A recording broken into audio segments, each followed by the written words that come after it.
ഇന്ന് ഈ മാസത്തെ പീരീഡ്സ് സ്റ്റാർട്ട് ചെയ്ത ദിവസം കേട്ടോ.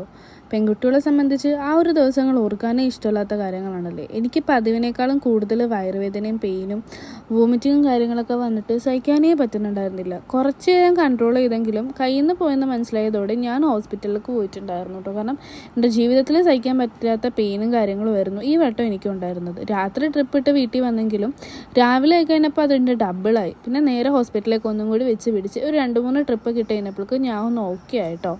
ട്രിപ്പിട്ടാണ് ഓക്കെ വന്നേ. മെഡിസിനൊക്കെ എടുത്തിട്ടൊന്നും ഒരു രക്ഷയുണ്ടായിരുന്നില്ല. എന്തൊക്കെ പറഞ്ഞാലും ഈ 7 ദിവസം എന്ന് പറയുന്ന ഒരു മാസത്തിൽ കുറച്ച് കഷ്ടപ്പാടുള്ള ദിവസമാണ്. സഹിക്കാവുന്നതിനേക്കാളും കൂടുതൽ വേദനയാണ് ഒരു പെൺകുട്ടി സഹിക്കുന്നത്. എത്രയൊക്കെ പറഞ്ഞാലും നമുക്ക് ഭയങ്കര വേദനയുള്ള ദിവസമല്ലേ. അങ്ങനെ എൻ്റെ ഈ ഒരു പീരീഡ്സ് ഇങ്ങനെ പോയി. ഈ ഒരു പീരീഡ്സ് ഞാൻ എൻ്റെ ജീവിതത്തിൽ പോലും മറക്കത്തില്ല. കാരണം ലൈഫിൽ പോലും അനുഭവിക്കാത്ത കാര്യങ്ങളാണ് ഞാൻ ഈ പീരീഡ്സിൽ അനുഭവിച്ചത്. അപ്പോൾ ഇഷ്ടമായ കൂടാനും ലൈക്ക് ചെയ്യാനും സപ്പോർട്ട് ചെയ്യാനൊന്നും മറക്കണ്ട കേട്ടോ. അടുത്ത വീഡിയോ കാണാവേ.